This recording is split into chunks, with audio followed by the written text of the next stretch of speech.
Yang untuk kita akan bahas ini ialah der den perzet. Der den perzet itu sebenarnya sederhana. Ya, perlawanan pihak ketiga. Tapi terhadap apa nih? Itu kan yang jadi pertanyaan kita, ya kan? Jadi der den perzet itu perlawanan pihak ketiga terhadap putusan eksekusi di pengadilan atau putusan lelang dari pihak bahang. Dan sangat miris-mirisnya sekali dari direktori putusan Mahkamah Agung nih, kalau kita cross check gugatan der den perzet itu di dalam direktori putusan itu dari tahun 2009 sampai tahun 2025 ini hanya ada 141 perkara dengan hubungan.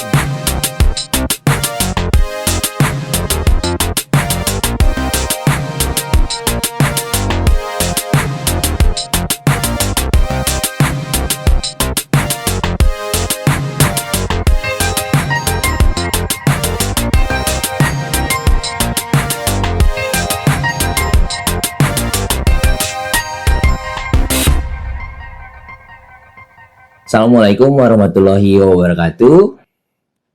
Teman-teman sekalian, kembali lagi dengan saya Muhammad Khoiri Rizani, sarjana hukum dari Advokat SAS Law Firm. Pada kesempatan kali ini kita akan membahas dari lentera viral ini, ialah lentera konsultasi hukum.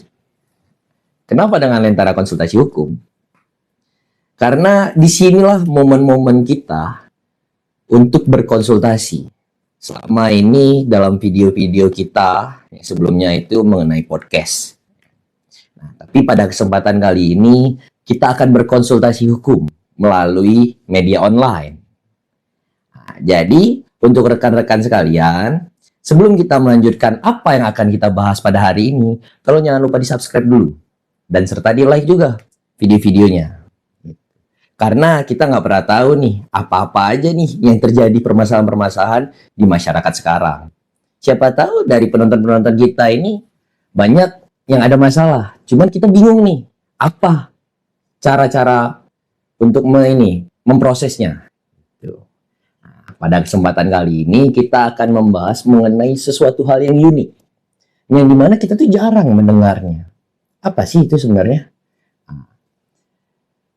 Itu namanya der den perzet atau biasa yang kita kenal dengan namanya perlawanan pihak ketiga.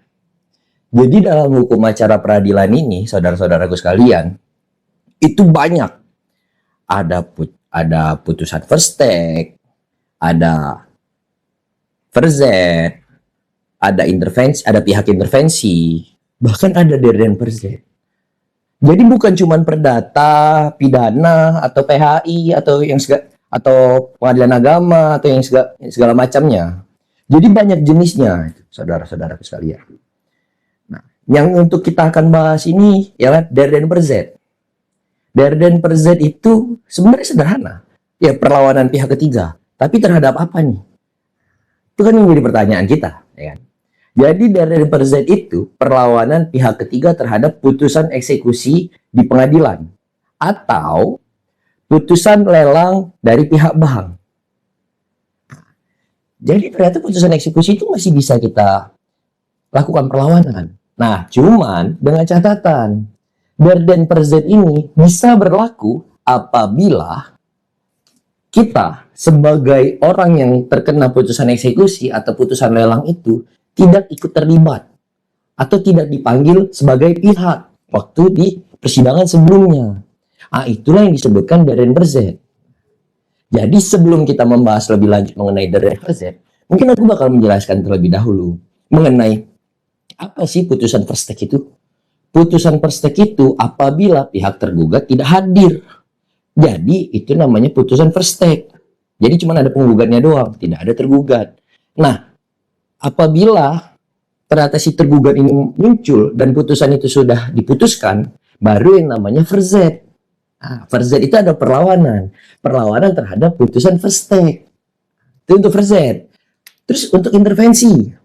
Intervensi itu apabila ada A sama B bersengketa, ternyata tanah itu milik C dan itu belum diputuskan. Jadi pihak C ini bisa masuk dalam persidangan itu. Ialah disebut sebagai pihak intervensi.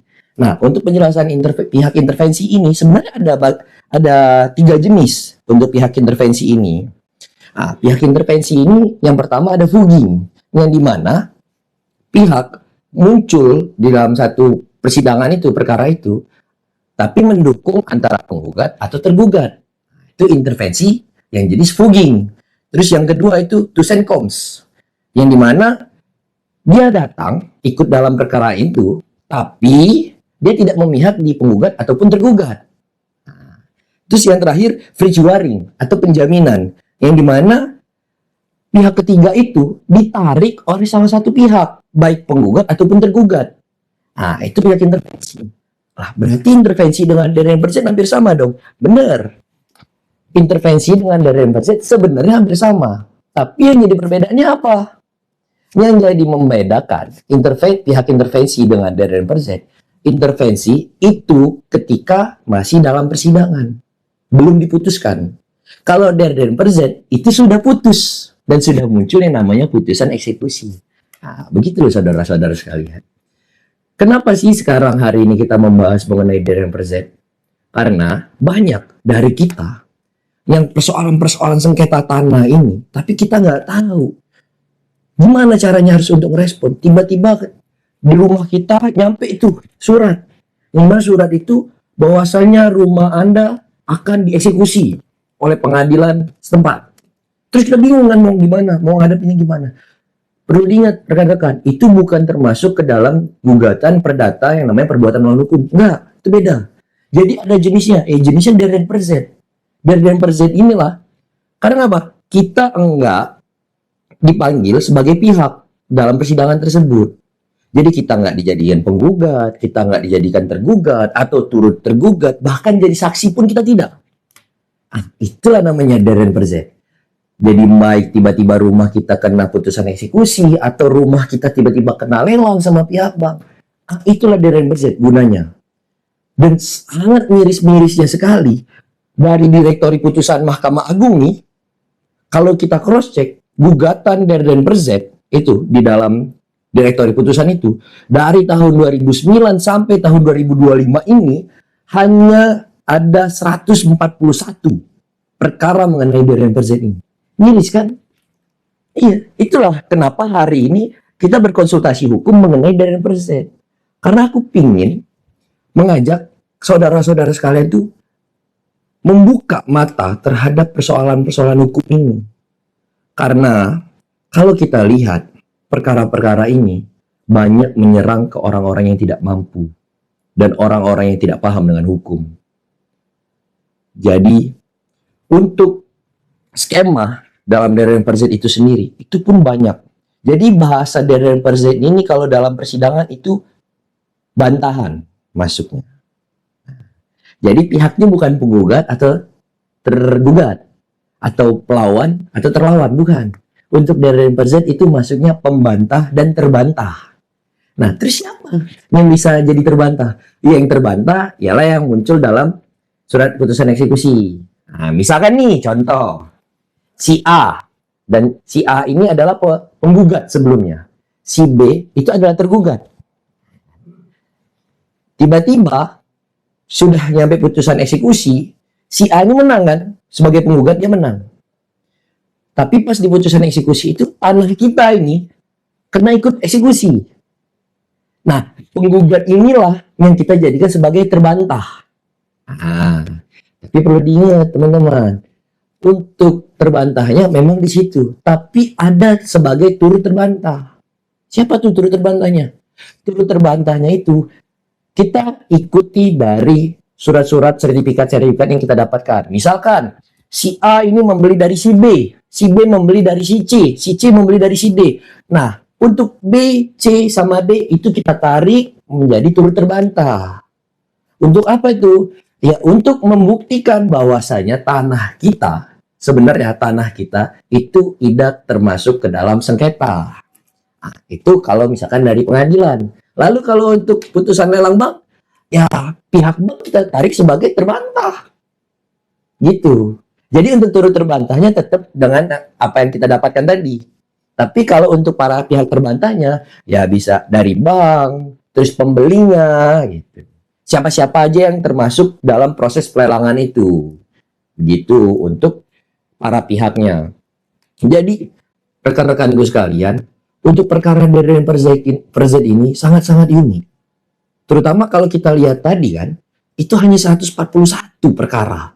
Bayangin, dari 2009 hingga ke 2025. Yang harusnya, normalnya, manusia di Indonesia ini, masyarakat di Indonesia ini, jutaan, ratusan jutaan.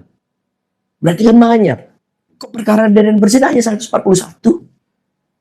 Ini bukan suatu hal yang dibanggakan? Oh enggak. Bisa jadi salah satu pertanyaan loh. Mungkin dari kita banyak yang tidak memahami dengan persoalan-persoalan ini. Inilah kenapa pentingnya kita sadar dengan hukum ini. Karena ini sesuai dengan prinsip keadilan, teman-teman. Prinsip keadilan inilah ketika hak kita digoyangkan atau hak kita diserang, kita wajib membela hak tersebut. Dan cara untuk melawan itu tadi, dan membela ke hak kita tadi, melalui jalur yang benar. Kalau misalkan dengan pola ini tadi, kita harus menghadapinya dengan melalui pola ini. Nah, salah satunya sekarang, ketika tanah kita tiba-tiba dieksekusi, kita nggak bisa diam. Kita harus melawan dengan cara Darren Perzet. Jadi banyak upaya-upaya hukum tersebut yang harus buat kita sadar. Mungkin rekan-rekan sekalian taunya itu hanya putusan di pengadilan negeri. Habis pengadilan negeri itu ada namanya banding, kasasi, bahkan peninjauan kembali. Atau hanya sekedar itu. Tapi hukum acara peradilan di Indonesia ini sangat banyak, rekan-rekan sekalian. Dan itulah kenapa pentingnya kita sadar persoalan-persoalan tersebut. Karena banyak oknum-oknum di sana yang zolim terhadap kita. Orang-orang yang tidak paham dengan hukum, itulah yang diserang. Karena contoh kasus yang ada di kantor SAS Law Firm ini, itu salah satunya. Beliau tidak tahu apa-apa mengenai perkara ini. Tapi tiba-tiba datang di rumahnya surat putusan eksekusi ini. Sangat miris sekali. Kita nggak bisa diam saja melihat Indonesia yang kayak gini. Rencana tahun 2045 adalah Indonesia emas. Kalau begini bisa menjadi Indonesia cemas. Ayo rekan-rekan sekalian, kita mulai sadar hukum. Ketika apapun persoalan, apapun permasalahan, memang upaya yang paling bagus itu adalah upaya kekeluargaan. Tetapi kalau sudah masuk ke ranah-ranah putusan pengadilan atau ranah kepolisian, kita wajib bertanya kalau tidak tahu. Tapi kita yang jelas kita wajib untuk melawan hal-hal tersebut. Kalau menurut kita itu zolim atau tidak sesuai, kita harus membela. Jangan diam. Atau kita akan tertindas untuk selamanya. Karena perlu diingat, Indonesia sudah merdeka, maka kita harus menjadi orang yang merdeka pada layaknya. Pada sebagaimana mestinya. Mungkin itu saja konsultasi hukum kita pada hari ini. Saya harap dengan adanya Lentera konsultasi hukum ini, teman-teman sekalian bisa mencurahkan atau berkonsultasi dengan kami yang ada di sini. Karena kami selalu membuka 24/7. Mungkin teman-teman akan agak bingung tuh mendengar kata-kata 24/7. Kenapa sih harus 24/7? Ya karena kalau misalkan kami tidur atau misalkan kami tutup, pada siapa orang-orang yang mau membutuhkan bantuan akan berkonsultasi. Maka dari itu kami selama 24/7 kami selalu membuka. Welcome pada rekan-rekan sekalian untuk berkonsultasi, apapun itu persoalannya, terutama untuk perkara-perkara kayak gini. Ini kan perkara ini lebih condong arahnya ke aset-aset kita, aset rumah ataupun aset tanah. Jangan hanya diam teman-teman, karena kita semua adalah orang-orang hebat. Nggak ada yang namanya kita putus asa atau menyerah. Apapun itu pasti ada sikap yang harus bisa kita lakukan. Ada upaya hukum yang bakal kita lakukan. Mungkin itu saja untuk rekan-rekan sekalian yang mau berkonsultasi hukum. Jangan lupa di-subscribe. Nomor di bawah ini, nomor saya sendiri. Karena kita dengan senang hati untuk berkonsultasi, untuk cerita-cerita gitu. Cuman jangan yang curhat. Kalau curhat doang itu lain. Tapi kalau untuk konsultasi ya bisa lah kita kasih solusi. Kalau curhat kan bingung juga kita ntar menjadi biro jodoh aja ntar. Ya kan? Jadi inilah Lentera Konsultasi Hukum ini datang untuk kalian. Kami akan selalu welcome apapun itu persoalannya. Mungkin itu saja saya akhiri. Wassalamualaikum warahmatullahi wabarakatuh. Salam perjuangan.